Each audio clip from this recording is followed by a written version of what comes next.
KSRTC രാവിലെ പോയതേ ഉള്ളൂ, വേറെ സർവീസുകളൊന്നും കണ്ടില്ല, ഇതുവരെ വന്നിട്ടുമില്ല. പിന്നെ ഇവിടെ ബസ് സജ്ജീകരിച്ചിട്ടുണ്ടെന്നൊക്കെ പറഞ്ഞു. എവിടാ സജ്ജീകരിക്കുന്നു? ഇത് വണ്ടി വേണ്ട, വണ്ടിയില്ല.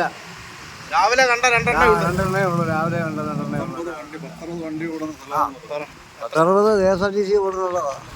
ചെങ്ങന്നൂർ പിന്നെ പ്രൈവറ്റ് ഏതാണ്ട് 100 വണ്ടികളുണ്ട് പ്രൈവറ്റ്. എന്നിട്ട് ഒരു വണ്ടിയില്ല. ആൾക്കാരെ മൊത്തം വലയ്ക്കുക. ജനം ഒരുപാട് നിൽക്കുക.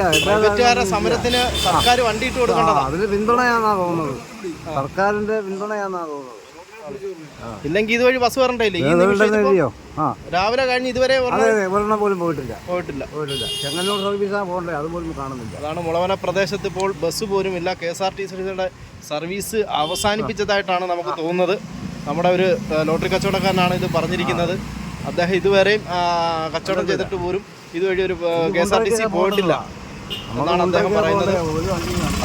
ഇത് പ്രൈവറ്റ് ബസ്സിന് അനുകൂലമായിട്ടാണ് സർക്കാർ ബസ് നിൽക്കുന്നതെന്നാണ് അവർ പറയുന്നത്. ഓക്കെ.